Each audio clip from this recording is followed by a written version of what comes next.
ഒന്നാം അധ്യായം അതിന്റെ മൂന്നാമത്തെ വാക്യം ഇന്നത്തെ ചിന്തകൾക്ക് ആധാരമായി വായിക്കാം. For today's thought, let us turn our attention to Hebrews 1 verses 3.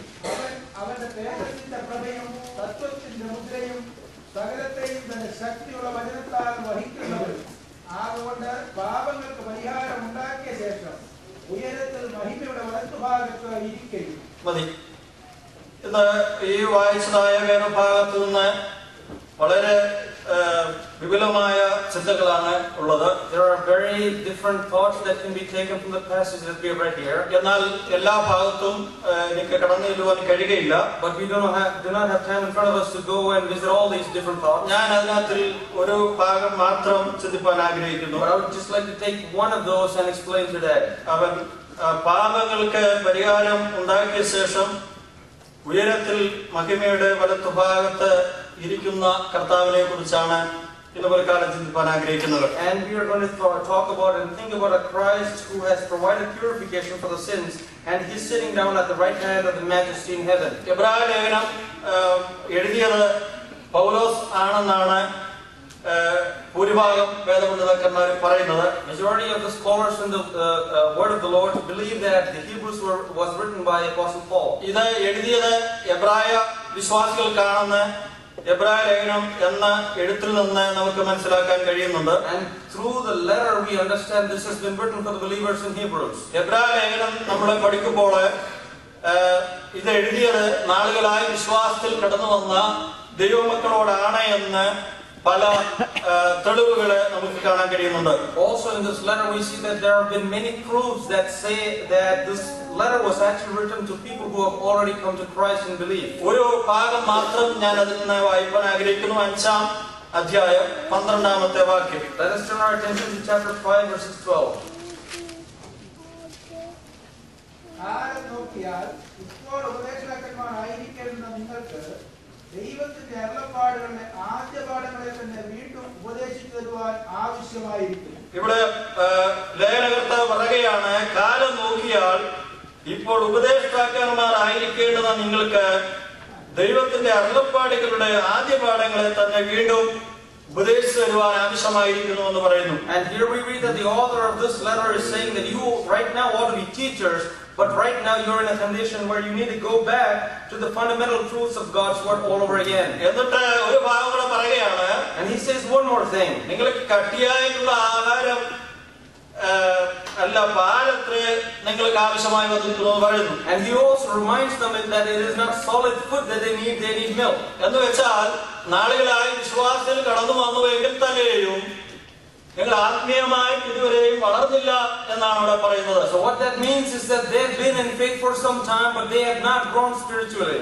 ഞാൻ ഈ ഭാഗം ചിന്തിച്ചപ്പോൾ കൊരിന്ത്യ ലേഖനത്തിലും പൗലോസ് ഇങ്ങനെ ഒരു ഭാഗം പറയുന്നുണ്ട്. When I thought about this in the book of Corinthians also, Apostle Paul says something very similar. ഞാൻ ഇതുപോലെ അവിടെ പറയുവാൻ ഉദ്ദേശിച്ച കാര്യങ്ങള് ബഹുമാനപ്പെട്ട ക്ലാസ്സിലൂടെ പറയുവാൻ നിങ്ങളുടെയായിരുന്നു. Most of the things I wanted to share with you today, our pastor took in the Bible class. കൊരിന്ത്യ ലേഖനത്തില് വന്ന ഒരു പ്രശ്നത്തെ കുറിച്ച് പൗലോസ് പറയുന്നുണ്ട്. And Paul talks about a problem that happened in the book of Corinthians. അവിടെ 4 തരത്തിലുള്ളതായ ഗ്രൂപ്പുകളെ കുറിച്ച് 1-ാം അധ്യായത്തിൽ കാണുന്നു. And in chapter 1 we read about 4 types of groups. ഒന്ന് യേശുവിന്റെ പക്ഷക്കാരൻ. Now the one person who is siding with Jesus. വേറൊന്ന് പൗലോസിന്റെ പക്ഷക്കാരൻ. Another group who sides with Paul. വേറൊന്ന് കേഫാ അല്ലെങ്കിൽ പത്രോസിന്റെ പക്ഷക്കാരൻ. And the other person who sides with Cephas. നാലാമതാണ് അപ്പൊല്ലോസ് എന്ന പക്ഷക്കാരൻ എന്ന് പറയുന്നത്. And the fourth group is one who goes along with Apollos. അവിടെ ഈ വ്യക്തികളെയൊക്കെ നമ്മൾ പരിശോധിക്കുമ്പോൾ And when we examine these 4 individuals, കർത്താവിനെ വിട്ട 3 വ്യക്തികളെയും and apart from Jesus, all these 3 other individuals, പത്രോസിന് ചില പ്രത്യേകതകളുണ്ട്. and there are certain peculiarity for Cephas. പത്രോസിനെ കുറിച്ച് പറയുന്നത് എല്ലായിടവും സഞ്ചരിക്കുന്നവനായിരുന്നു പത്രോസ്. And he is a person who used to travel a lot of places. അത് മാത്രമല്ല മരിച്ചവരെ ഉയർപ്പിക്കാൻ കഴിവുള്ളവനായിരുന്നു പത്രോസ്. Not just that, but he could bring people from the dead. അതുപോലെ തന്നെ പൗലോസ് ആണെങ്കിൽ ഒരു മിഷണറിയാണ്. But when you talk about Paul, he is a missionary. അവന് പ്രസംഗിക്കാൻ വലിയ കഴിവൊന്നുമില്ല. And he is not very eloquent in words. എന്നാൽ പലപ്പോഴും പ്രസംഗിച്ച് വഴക്കുണ്ടായ അനേക സന്ദർഭങ്ങള് നമുക്ക് അപ്പോസ്തല പ്രവൃത്തിയുടെ പുസ്തകത്തിൽ കാണാൻ കഴിയുന്നുണ്ട്. But we know that he preached and there were several quarrels that happened from the word of God. എന്നാൽ അനേക ആത്മാക്കളെ നേടുവാൻ കഴിവുള്ളവനായിരുന്നു പൗലോസ്. souls for Christ. എന്നാൽ ഇന്ന് പാസ്റ്റർ പറഞ്ഞതുപോലെ അപ്പൊല്ലോസ് പ്രസംഗിക്കാൻ വളരെ കഴിവുള്ള ഒരു വ്യക്തിയായിരുന്നു Apollos. But like our pastor reminded in our Bible class, Apollos was one that was eloquent in words and he could preach very well. ഓരോരുത്തരുടെയും വ്യക്തിത്വത്തെ ആധാരമാക്കി അവിടെ പല ഗ്രൂപ്പുകളെ ഉണ്ടാവുകയായി. And we see the individuality of these individuals and we see them as groups. എന്നിട്ട് അത് നോക്കിയ പൗലോസ് പറയുകയാണ്, നിങ്ങൾക്ക് ഇപ്പോഴും കട്ടിയുള്ള ആഹാരം തരുവാന് കഴിയുന്നില്ല, നിങ്ങൾ ഇപ്പോഴും ജഡികന്മാരാണെന്ന് പറയുകയാണ്. And looking at this, Paul is saying that I cannot give you solid food, you still have to drink milk. ഞാനിത് പറയുമ്പോഴും നമ്മുടെ ചർച്ചയിൽ അങ്ങനെയൊന്നുമില്ല. And when I say this, I'm not saying this like this in our church. നമ്മളെല്ലാവരും കർത്താവിനെ നോക്കി കർത്താവിനെ ആരാധിക്കണമെന്നുള്ള ആഗ്രഹത്തോട് മാത്രം കടന്നു വരുന്നവരാണ്. We always come here to worship God. അങ്ങനെ തന്നെ ആയിരിക്കണം, അതാണ് നമ്മളെ കുറിച്ച് കർത്താവ് ആഗ്രഹിക്കുന്നത്. And that's how we always should be, and that's what God wishes of us. അപ്പൊ എബ്രായ ലേഖനത്തിൽ നമുക്ക് കാണാൻ കഴിയുന്നു, ഇവർ നാളുകളായി കർത്താവിനെ ആരാധിച്ചു വരുന്നവരാണ്. So in the book of Hebrews we see that they have been worshiping God for quite some time now. ഞാൻ വായിച്ച വേദഭാഗത്തേക്ക് മടങ്ങി വരുന്നു. Let me come back to the verse that we read. ഉയരത്തിൽ മഹിമയുടെ വലത്തുഭാഗത്ത് ഇരിക്കുന്ന കർത്താവിനെയാണ് അവിടെ കാണാൻ കഴിയുന്നത്. And we see a Christ that is sitting at the right hand of the Majesty in heaven. ഇരിക്കുക എന്ന് പറയുമ്പോൾ ജോലി ചെയ്ത് തീർത്തവന്റെ ലക്ഷണമാണ് ഇരിപ്പെന്ന് പറയുന്നത്. When you talk about the word sit, it means that you have done work. When it is complete, now you are sitting. പുരോഹിതന്മാര് ഒക്കെ ആരും ഇരുന്നോണ്ട് ഒരു ശുശ്രൂഷയും ചെയ്യാറില്ല. You don't see great priests sitting down and doing some work. എന്നാൽ കർത്താവ് ഇവിടെ ഇരിക്കുകയാണ്. But now we see Jesus Christ sitting. കർത്താവ് പല കാര്യങ്ങളും ചെയ്തിട്ടാണ് ഇവിടെ ഇരിക്കുന്നത്. It is He sitting because He has done several other things. നാം ഈ ഭാഗം ചിന്തിക്കുമ്പോൾ തന്നെ When we think about this, ഞാൻ വേറൊരു ഭാഗത്തോടെ നിങ്ങൾ ശ്രദ്ധ തിരിപ്പാൻ ആഗ്രഹിക്കുന്നു. let me also parallelly take your attention to another portion. യേശു ക്രിസ്തു ജഡ അവതാരത്തിന് മുമ്പ് എവിടെയായിരുന്നു? And where was Jesus Christ before He came to the earth? നാം തിരുവചനം പഠിക്കുമ്പോൾ When we study from the Word of God, കർത്താവ് ദൈവത്തോട് കൂടെയായിരുന്നു എന്ന് കാണാൻ കഴിയുന്നുണ്ട്. we can read that Jesus was with God. യോഹന്നാൻ സുവിശേഷം 1-ാം അധ്യായം 1-ാം വാക്യത്തിൽ വായിക്കുന്നു. In book of John chapter 1 verses 1 we read, ആദിയിൽ വചനം ഉണ്ടായിരുന്നു, വചനം ദൈവത്തോട് കൂടെയായിരുന്നു, വചനം ദൈവമായിരുന്നു, അവൻ ആദിയിൽ ദൈവത്തോട് കൂടെയായിരുന്നു. അവിടെ നമ്മള് വായിക്കാൻ കഴിയുന്നു, അവന് ആദിയിൽ ദൈവത്തോട് കൂടെയായിരുന്നു. and we see that in the beginning He was with God. അവന് 17-ാം അധ്യായം യോഹന്നാൻ സുവിശേഷം 17-ാം അധ്യായം 5-ാം വാക്യത്തിൽ വായിക്കുമ്പോൾ In John 17:5 we read like this, ഇപ്പോൾ പിതാവേ, ലോകം ഉണ്ടാകും മുമ്പേ എനിക്ക് നിന്റെ അടുക്കൽ ഉണ്ടായിരുന്ന മഹത്വത്തിൽ എന്നെ നിന്റെ അടുക്കൽ മഹത്വപ്പെടുത്തണം. അവിടെ കർത്താവ് പിതാവിനോട് പ്രാർത്ഥിക്കുന്ന ഒരു പ്രാർത്ഥനയാണ്. and we see a prayer that Jesus is praying to His Father. യേശു ക്രിസ്തു പിതാവിനോട് പ്രാർത്ഥിക്കുകയാണ്. And Jesus Christ is praying to His Father. എന്താണ് പ്രാർത്ഥിക്കുന്നത്? What is He praying? പിതാവേ, Oh Father, നേരത്തെ എനിക്കുണ്ടായിരുന്ന മഹത്വത്തിൽ എന്നെ മഹത്വപ്പെടുത്തണമെന്ന് പ്രാർത്ഥിക്കുകയാണ്. glorious presence that I had, please bless me with that. അങ്ങനെയെങ്കിൽ കർത്താവ് പിതാവിന്റെ അടുക്കൽ മഹത്വത്തോടെ ആയിരുന്നു. If that is so, He was in glorious, He was in the presence of His Majesty even before He came to the earth. ഇവിടെ നമ്മൾ വായിക്കുമ്പോൾ കർത്താവ് പിതാവെ എന്ന് വിളിക്കുകയാണ്. And here when we read, He sees that He calls Him Father. ക്രിസ്ത്യ വിശ്വാസത്തിലെ വളരെ പ്രധാനപ്പെട്ട മാർമികമായ ഒരു വിഷയമാണ്. It is such a very important thing in Christian belief. തൃത്വം എന്ന് പറയുന്ന വിഷയം. Trinity is very important. വളരെ പ്രധാനപ്പെട്ട കാര്യം തന്നെയാണ്. And Trinity is very important in the Christian faith. എന്താണ് തൃത്വം എന്ന് പറയുന്നത്? What is this Trinity? ഞാൻ ഈ പ്രസംഗിക്കുന്നത് അതിന് അറിയാത്തവരോടല്ല. I do not preach to those who do not know the Word of God. എനിക്കറിയാം, എന്നെക്കാട്ടിൽ നിങ്ങൾക്ക് അതിന് നല്ലവണ്ണം അറിയാം. I know that you know the gospel probably better than me. എന്നാൽ ഇന്ന് പുള്ളിക്കാരൻ ഞാൻ അല്പമായി അതിനെക്കുറിച്ച് ഒന്ന് വിശദീകരിക്കാൻ ആഗ്രഹിക്കുന്നു. But this morning I would like to expand a little bit on that subject. ഒരു ദൈവദാസൻ ഇതിനെക്കുറിച്ച് പറഞ്ഞിരിക്കുന്ന ഇപ്രകാരമാണ്. A servant of God says like this about Trinity. ഏകനും സത്യവാനുമായ ഒരേ ഒരു ദൈവമുണ്ട്. And there is one and alone God. എന്നാൽ ദൈവിക തൃത്വത്തിൽ നിത്യതയെ സംബന്ധിച്ചും മഹത്വത്തെ സംബന്ധിച്ചും But according to the gloriousness and eternity concerning God, തുല്യമായ പദവികൾ വഹിക്കുന്ന 3 വ്യക്തിത്വങ്ങളുണ്ട്. we see 3 personalities of God that have been mentioned, that is known as Trinity. Our ദൈവികമായി ഒന്നായിരിക്കുന്നുവെങ്കിലും And even though they are one in unity, ദൗത്യ നിർവഹണത്തിൽ അവർ വിഭിന്നമായിരിക്കുന്നു. and in their duties and responsibilities they are different. ഞാൻ ഒന്നുകൂടെ ആ ഭാഗം പറയാം. Let me tell you then, explain that a little bit more simpler. ഏകനും സത്യവാനുമായ ഒരേ ഒരു ദൈവമുണ്ട്. There is only one and truthful God. എന്നാൽ ദൈവിക തൃത്വത്തിൽ But in the Trinity and the Triune God, നിത്യതയെ സംബന്ധിച്ചും and according to the eternity, മഹത്വത്തെ സംബന്ധിച്ചും and so that we can concern that with gloriousness, തുല്യമായ പദവികൾ അലങ്കരിക്കുന്ന and so that they might have equal positions, മൂന്ന് വ്യക്തിത്വങ്ങളുണ്ട്. we see three different people. അവർ സാരാംശത്തിൽ ദൈവികത്വത്തിൽ ഒന്നായിരിക്കുന്നുവെങ്കിലും Even though in the gloriousness of God, in the majesty of God, they may be one, ദൗത്യ നിർവഹണത്തിൽ വിഭിന്നമായിരിക്കുന്നു. in the work and the responsibility that has been placed on them, they are different. പിതാവ് എന്താ ഇച്ഛിക്കുന്നുവോ What does the Father wish? അത് തന്നെ പുത്രനും പരിശുദ്ധാത്മാവും ഇച്ഛിക്കുന്നു. That is the same is what the Son and the Holy Spirit wishes. തന്മൂലം അവർ മൂവരും ഏക സ്വഭാവവും And through Him, all three can be of one mind and one behavior, ഏക അധികാരവും and with one authority, ഏക വ്യാപാരവും and with one power. ഒരുപോലെയുള്ളവരത്രേ. And they are one. ഈ വിധത്തിൽ And in this way, പിതാവും പുത്രനും പരിശുദ്ധാത്മാവും ഏക ദൈവമായി the Father, Son, and the Holy Spirit will become a one God ഇന്നും സ്ഥിതി ചെയ്യുന്നു. and still exist even today. സത്തയിൽ ദൈവത്തിൽ ഇവർ തമ്മിൽ വ്യത്യാസം ഇല്ലെങ്കിലും And even though in actuality there is no difference between the three, ആത്മം സംബന്ധിച്ച് ഇവർ തമ്മിൽ അന്തരമുണ്ട്.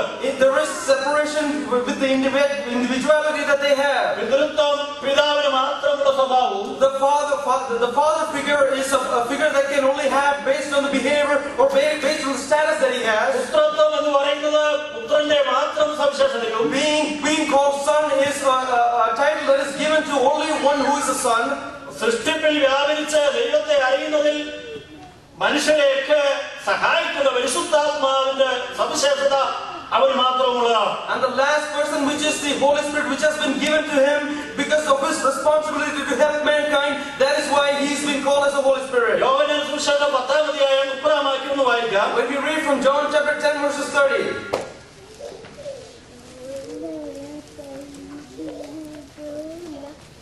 ഞാനും പിതാവ് ഒന്നാകുന്നു. ദൂതന്മാർ അവനെ പിന്നെയും കണ്ടു. അവര് പിതാവേ എന്ന് വിളിച്ചു പറയുമ്പോൾ തന്നെ and when they say Father, കർത്താവ് വീണ്ടും പറയുകയാണ്.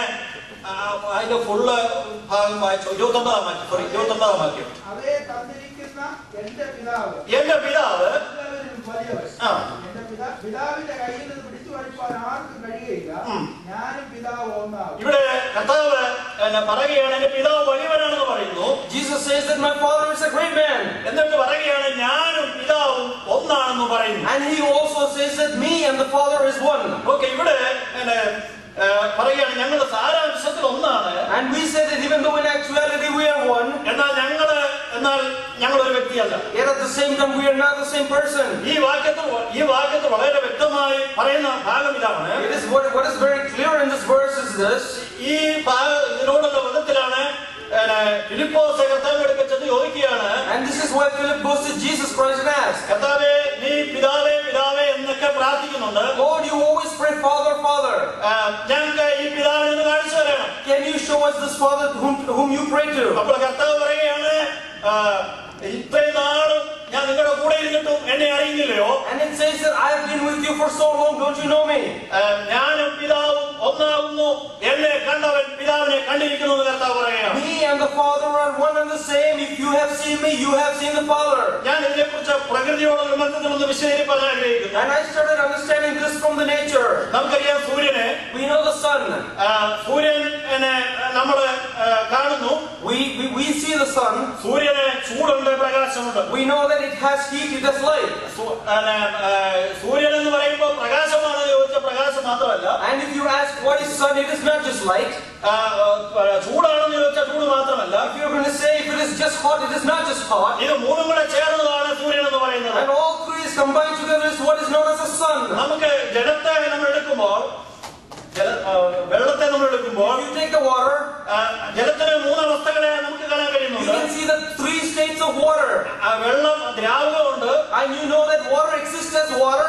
കരപരമായിട്ട് അല്ലെങ്കിൽ ഐസ് ഉണ്ട്. And you also see water as ice. അല്ലെങ്കിൽ അതിന് നീരാവി ഉണ്ടെന്ന് നമുക്ക് കാണാൻ കഴിയുന്നുണ്ട്. Also you see water as water vapor. ഇത് മൂന്നും ഒന്ന് തന്നെ ആകുമ്പോൾ തന്നെ When all three are the one and the same, എന്നാൽ മൂന്നിനും മൂന്ന് വ്യത്യസ്തമായ അനുഭവങ്ങളാണ് കാണാൻ കഴിയുന്നത്. because these are three different states of matter, it is very indifferent from each other. ദൈവം ഏകമായിരിക്കുമ്പോൾ തന്നെ And when God is one, കൃത്യ നിർവഹണത്തിൽ വ്യത്യസ്തമായ വ്യക്തിത്വങ്ങളുടെ കൂടെ ആയിരിക്കുന്നു. and we see that this triune God is a combination of this Trinity.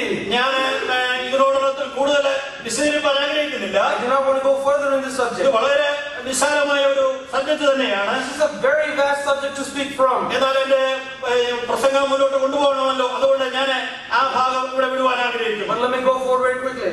ചില വേദപണ്ഡിതന്മാർ ഇപ്രകാരം പറയുന്നുണ്ട്. Some Bible scholars say like this. ദൈവദൂതന്മാരെ കുറിച്ച് പഠിക്കുമ്പോൾ When you study from the angels of God, അനേക ഭാഗത്ത് യഹോവയുടെ ദൂതൻ എന്നുള്ള ഭാഗം നമുക്ക് കാണാൻ കഴിയുന്നുണ്ട്. many times you read the angel of God. പുറപ്പാട് പുസ്തകം 3-ാം അധ്യായത്തിൽ മോശയ്ക്ക് പ്രത്യക്ഷനായ യഹോവയുടെ ദൂതനെ കുറിച്ച് നമുക്കറിയാം. In the book of Exodus, we see that the angel of God appeared before Moses. യഹോവയുടെ ദൂതൻ എന്നാണ് അവിടെ കാണാൻ കഴിയുന്നത്. We see that it's the angel of God. എന്നാൽ മോശയോട് സംസാരിക്കുമ്പോൾ But when he speaks to Moses, ആ ദൂതൻ എന്ന് പറയുന്ന ആള് പറയുകയാണ്, and this angel of God is saying, ഞാൻ അബ്രഹാമിന്റെയും ഇസ്ഹാക്കിന്റെയും യാക്കോബിന്റെ ദൈവമാണെന്ന് പറയുകയാണ്. it says that I am the God of Abraham, Isaac and Jacob. ദൂതനാണെന്ന് പറയുമ്പോൾ തന്നെ And at the same time he proclaims that he's an angel. അവന് തന്നെത്താൻ പറയുകയാണ്, ഞാൻ നിന്റെ പിതാവായ അബ്രഹാമിന്റെയും ഇസ്ഹാക്കിന്റെയും യാക്കോബിന്റെ ദൈവമാണെന്ന് പറയുന്നു. When he speaks to Moses, he says that I am the father of Abraham, Isaac and Jacob. അതുപോലെ അനേക ഭാഗത്ത് യഹോവയുടെ ദൂതൻ എന്ന് പറയുന്ന അനേക ഭാഗത്ത് നമുക്ക് കാണാൻ There കഴിയുന്നു. are many instances in the word of God we see the words,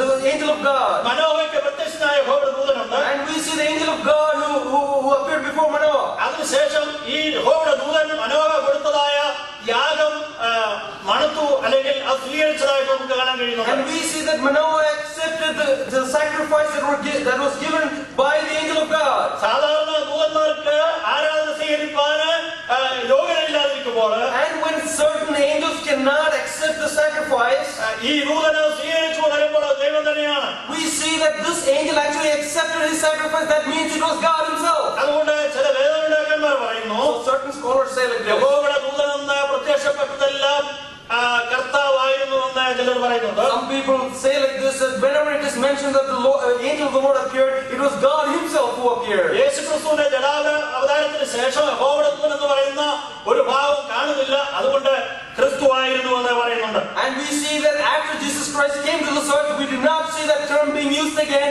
Therefore, we believe that it was Jesus Christ who came down. എന്തുവായാലും ഒരു കാര്യം വ്യക്തമാണ്, And therefore, one thing is certain: യേശുക്രിസ്തു ദൈവമാണ്. Jesus Christ is God. നമ്മുടെ ഭൂമിയുടെ സൃഷ്ടിയിൽ, മനുഷ്യന്റെ സൃഷ്ടിയിലെല്ലാം യേശുക്രിസ്തു കൂടെ ഉണ്ടായിരുന്നു എന്ന് അനേക ഭാഗത്ത് നമുക്ക് കാണാൻ കഴിയുന്നുണ്ട്. Throughout the creation of the earth, throughout the creation of man, we see that Jesus Christ existed. ഈ ദൈവമാണ് ഈ താണ ഭൂമിയിലേക്ക് ഇറങ്ങി വന്ന് നമ്മെ രക്ഷിപ്പാൻ കടന്നു വന്നുള്ളത് എത്ര ശ്രേഷ്ഠമായ കാര്യമാണ്. It is such a wonderful thing just to think that this majesty, this great God is who came as a human into this earth. ഞാൻ നമ്മൾ വായിച്ച വേദഭാഗത്തേക്ക് മടങ്ങി വരുന്നു. Let me come back to the words that we read. ഇവിടെ വായിക്കുന്നു, മഹിമയുടെ വലത്തുഭാഗത്ത് ഇരിക്കുന്നു. And we read that he is sitting at the right hand of the majesty. എബ്രായലേഖനത്തിൽ തന്നെ യേശുക്രിസ്തു ഇരുന്നതായിട്ട് 4 ഭാഗത്ത് കാണാൻ In കഴിയുന്നുണ്ട്. the book of Hebrews, we see Jesus Christ sitting down 4 times. അവിടെ 1:3 തന്നെ നമ്മുടെ വായിച്ച വേദഭാഗം തന്നെയാണത്. And one has been mentioned in chapter 1 verses 3. ഇവിടെ ജയാളിയായ കർത്താവിനെയാണ് കാണാൻ കഴിയുന്നത്. We see a victorious Christ. അവൻ പാപങ്ങൾക്ക് പരിഹാരം ഉണ്ടാക്കിയ ശേഷം അവൻ ഇരിക്കുകയാണ്. And we see that he shed his blood for the remission of our sins, and now he's sitting down. നമ്മുടെ കർത്താവ് ജയാളിയായ കർത്താവാണ്. God is a victorious God. നമ്മുടെ കർത്താവ് പരാജയം അനുഭവിച്ചറിഞ്ഞവനല്ല. God did not experience defeat. അവൻ മരണത്തെ ജയിച്ച ജയാളിയായ കർത്താവാണ്. Who is the God who was victorious over death? ഇത് പലകാലം എന്നെ കേൾക്കുന്ന പ്രിയപ്പെട്ടവരെ, The children of God who hear me this morning. നാം ആരാധിക്കുന്ന കർത്താവ് ജയാളിയാണ്. Oh, the God whom we worship is a victorious God. നാം പരാജയപ്പെടേണ്ട കാര്യമില്ല. We do not have to be defeated in this world. നാം നിരാശപ്പെടേണ്ട കാര്യമില്ല. We do not have to be saddened in this world. എന്റെ യേശു ജയാളിയാണ്. Oh, because my God is a victorious God. എനിക്ക് വളരെ ഇഷ്ടപ്പെട്ട ഒരു പാട്ടിന്റെ 1-2 അടികളെ പാടുവാൻ ആഗ്രഹിക്കുന്നു. Let us sing a small song that I like very much. ദൈവമേ നിന്നുക സോപായനിൽ വേഗം ദേഹി ആത്മജീവനായാൽ ഭീതിയില്ല, എനിക്കൊരു മടിയുമില്ല, പരമരാജാവിന്റെ വേല ചെയ്യുവാൻ ഞാനിനിമേൽ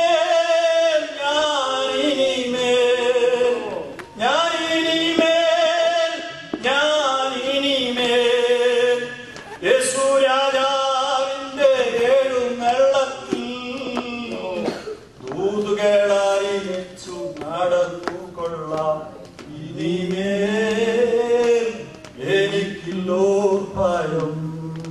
വിശ്വാസക്കപ്പലിൽ കാറ്റുകളടിച്ചാൽ തിരകൾ മേലഞ്ഞാൽ നാശത്തിൻ പാറമേൽ തട്ടിത്തുലയാം. യേശുവൻ പ്രിയനെ കാണുമേ ഞാൻ, കാണുമേ ഞാൻ, കാണുമേ ഞാൻ, കാണുമേ ഞാൻ, കാണുമേ ഞാൻ. സ്വർഗസിയോൻ പുരി അവിടെ എത്തി. യേശുവൻ പ്രിയനെ കാണുമേ ഞാൻ. ഇനിമേൽ എനിക്കില്ലോ ഭയം. ലോകം തരും സുഖമെനിക്കു വേണ്ട, കേവന്മാരിൽ സ്ഥിരം പേരും വേണ്ട. ലോകം തരും സുഖമെനിക്കു വേണ്ട, കേവന്മാരിൽ സ്ഥിരം പേരും വേണ്ട. യേശുവിനെ പ്രതി സങ്കടങ്ങൾ ബഹു നിന്ദകൾ സാധിക്കുന്ന ജീവന്മാരീ. കരുണയുള്ളോൻ, കരുണയുള്ളോൻ, കരുണയുള്ളോൻ, കരുണയുള്ളോൻ.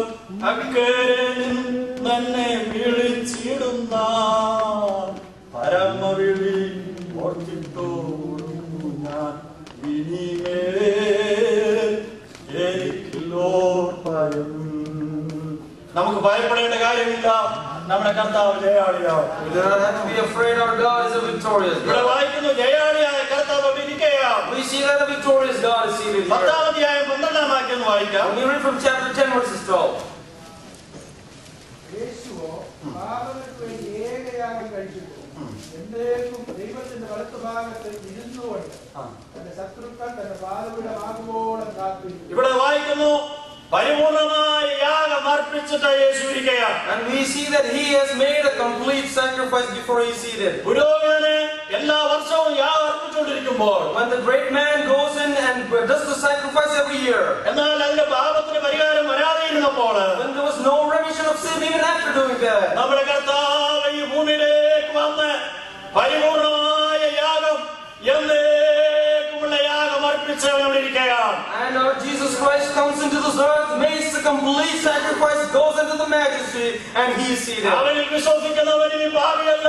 And those who believe in him is not a sinner. പാപത്തിന് ഇനി അവന്റെ മേൽ അധികാരവുമില്ല. Sin is not having authority over his body. പരിപൂർണ യാഗം അർപ്പിച്ച കർത്താവിനെ നമുക്ക് ഇവിടെ കാണാൻ കഴിയും. We see a Christ who made a complete sacrifice. 12-ാം അധ്യായം 2-ാം വാക്യം വായിക്കാം. We read from chapter 12 verses 2. വിശ്വാസത്തിന്റെ നായകനും പൂർത്തി വരുത്തുന്നവനുമായ യേശുവിനെ നോക്കുക.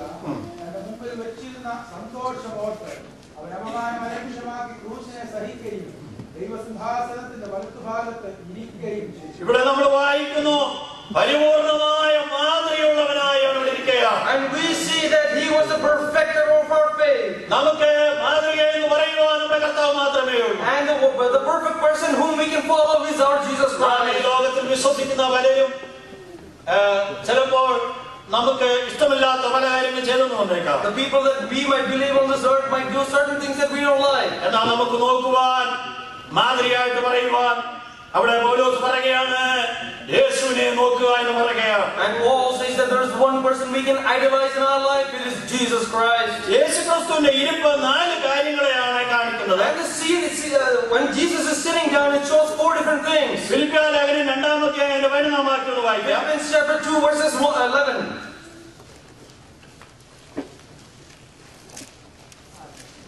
ഭൂലോകരുടെ അധോലോകരുടെ മുഴങ്കാലൊക്കെ മടങ്ങുകയും എല്ലാ നാളും യേശു കർത്താവെന്ന് പിതാവായ ദൈവത്തിന്റെ മഹത്വത്തിനായി ഏറ്റുപറയുകയും ചെയ്യേണ്ടി വരും. അവിടെ നമ്മൾ വായിക്കുന്നു, ഒന്നുകൂടെ ആ ഭാഗത്ത് വായിക്കാം. അതുകൊണ്ട് ദൈവം അവനെ ഏറ്റവും ഉയർത്തി സകലനാമത്തിനും മേലായ നാമം നൽകി. അതാണ്. അതുകൊണ്ട് അവനെ ഏറ്റവും ഉയർത്തി സകലനാമത്തിനും മേലായ നാമം നൽകി. അങ്ങനെ യേശുവിന്റെ നാമത്തിൽ ഭൂലോകരുടെയും ഭൂലോകരുടെയും അധോലോകരുടെയും മുഴങ്കാലൊക്കെയും മടങ്ങുകയും എല്ലാ നാളും യേശു കർത്താവെന്ന് പിതാവായ ദൈവത്തിന്റെ മഹത്വത്തിനായി യേശു ക്രിസ്തു ഇരിക്കുന്നത് അവൻ അധികാരത്തോടെ ഇരിക്കുകയാണ്. And God, Jesus Christ is sitting with authority. അവൻ ഇവിടെ നമ്മൾ വായിക്കുന്നു, സകല മുഴങ്കാലും അവന്റെ മുമ്പിൽ മടങ്ങുകയാണ്. Here we read that every knee will bow before him. ഒരു ശക്തിക്കോ അവന് അതീതമായിട്ട് ഒരു ശക്തി തന്നെ ഇല്ല. There is no power that can overtake him. അതുകൊണ്ട് ദൈവം അവനെ ഏറ്റവും ഉയർത്തി. Therefore God has exalted him so high. ദൈവം എന്തുകൊണ്ടാണ് അവനെ ഏറ്റവും ഉയർത്തിയത്? Do you know why God exalted him? അവിടെ വായിക്കുന്നു, ക്രൂശിലെ മരണത്തോളം അവൻ തന്നെത്താൻ താഴ്ത്തുവാനിടയാക്കി. Why? Because up until the death of the cross he made himself low. പിതാവിന്റെ ഇഷ്ടത്തിനായിട്ട് അവനെ തന്നെ സമർപ്പിച്ചു കഴിഞ്ഞപ്പോൾ, And when he submitted himself, his own body, to the wish of his Father, ദൈവത്തിന്റെ ഹിതത്തിനായിട്ട് പൂർണ്ണമായി സറണ്ടർ ചെയ്ത് കഴിഞ്ഞപ്പോൾ, when he surrendered himself unto the wish of the Father, അല്പകാലത്തേക്ക് അവന് കഷ്ടം സഹിക്കേണ്ടി വന്നുവെങ്കിൽ തന്നെ, even though he had to endure this great tribulation for the small time, ദൈവത്തിന്റെ ഇഷ്ടത്തിന് നമ്മെ തന്നെ ഏൽപ്പിക്കുമ്പോൾ താൽക്കാലികമായ കഷ്ടങ്ങൾ നമുക്ക് വന്നെന്ന് വന്നേക്കാം. and maybe sometimes when you submit and surrender your life for Christ, you might go through the same tribulations in your life. വേദനിക്കുന്ന അനുഭവങ്ങളിലൂടെ കടന്നുപോയി വന്നേക്കാം. You might go through pain because you decided to serve God. എന്നാൽ ഒരിക്കലോ താൽക്കാലികമല്ല. But understand that this is not a permanent pain. അത് hallelujah നമ്മെ ഇരട്ടി മാനത്തിന് യോഗ്യരാക്കുന്ന അനുഭവം തന്നെയാണ്. But what it does is it prepares you so that you might be lifted so high. നമ്മുടെ ചിലവ് നഷ്ടപ്പെടാതെ നമുക്ക് നേടാൻ പറ്റുകയില്ല. Sometimes you might not be able to gain certain things without losing something. നമ്മുടെ ചില വ്യക്തിത്വങ്ങളെ കർത്താവിന് വേണ്ടി കൊടുത്തു കഴിഞ്ഞാൽ, When you submit yourself unto God, നമ്മുടെ കഴിവുകളെ കർത്താവിന് വേണ്ടി കൊടുത്തു കഴിഞ്ഞാൽ, when you submit your talents unto God, കർത്താവിന് വേണ്ടി നിന്ന സഹിപ്പാൻ നാം ഏൽപ്പിച്ചു കൊടുത്താൽ, when you submit so that you might attain shame because of the name of God, താൽക്കാലികമായ വേദനകളെ മാത്രമേ നമുക്ക് തരുന്നുള്ളൂ എങ്കിൽ തന്നെ, even though God gives you just temporary pain on this earth, hallelujah, ദൈവം നമ്മെ ഉയർത്തുന്ന സമയമുണ്ട്, മാനിക്കുന്ന സമയമുണ്ട്. there is a time that God will raise you up, He will honor you. നീ ഉയർത്തപ്പെടണമോ അല്ലെങ്കിൽ നീ താഴ്ത്തപ്പെടെങ്കിൽ മാത്രമേ കഴിയുകയുള്ളൂ. Do you want to be raised up by God? You have to put yourself down first. വായിക്കുന്നു, കർത്താവ് ഏറ്റവും താഴ്ന്നു. We see that the Lord lowered himself down completely. And Jesus, who was in the utmost part of the earth, from heaven he comes into earth. Do you know what a lowly place is that to be? Do you know how much shame that he endured on this earth? But God raised him up to that most high. Do you want to be honored by God this morning? Then you have to suffer certain things for God. That some people say that this because I decided to follow for Christ is because why I'm hearing all this. If I went away my own way, I wouldn't have all these problems. God has placed you so that you can endure all this. God does not wish that you can escape these tribulations in life. Hallelujah. Hallelujah. God has placed you here for that. So that you can endure shame for His name. Children of God, if you're sitting here this morning with pain, don't be afraid. There's a God who can raise you. There's a God who honors you. And you say hallelujah. My God is such a faithful God. And because we work for God, that's why we're still standing. In our persecutions, we still stand, it's because we work for God. Our God is such a faithful God. He's such a good God. Hallelujah. Praise God. Praise God. And God honors him. And he is sitting in the most highest place. And he is sitting with all reverence. When the king is sitting on the throne, everybody has reverence towards him. Not just that, but he is taking rest right now. Let us read one more verse, Romans 8:34.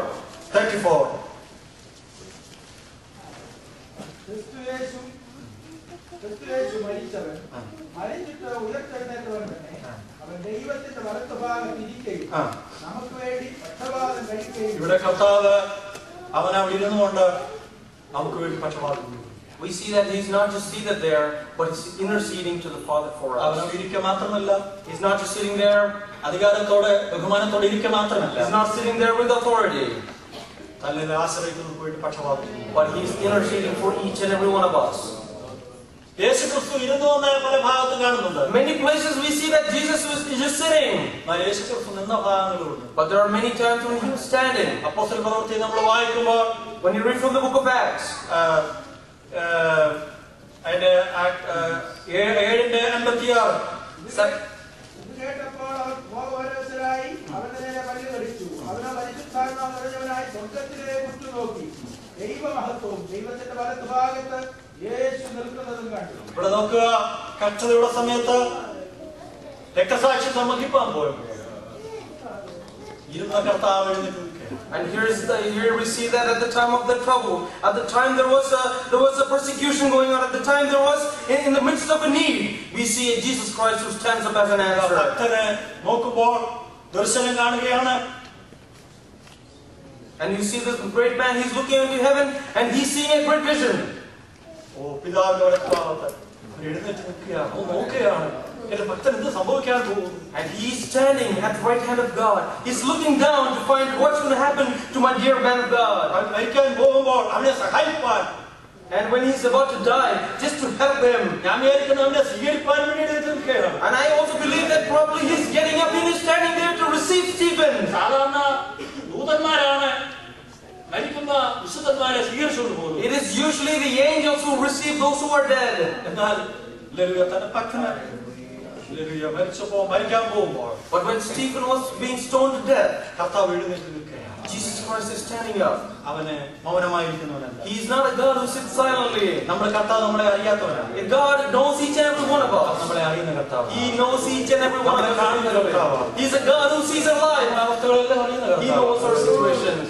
Hallelujah. നാം ഒരിക്കൽ കർത്താവിന്റെ അടുക്കൽ ചെല്ലും.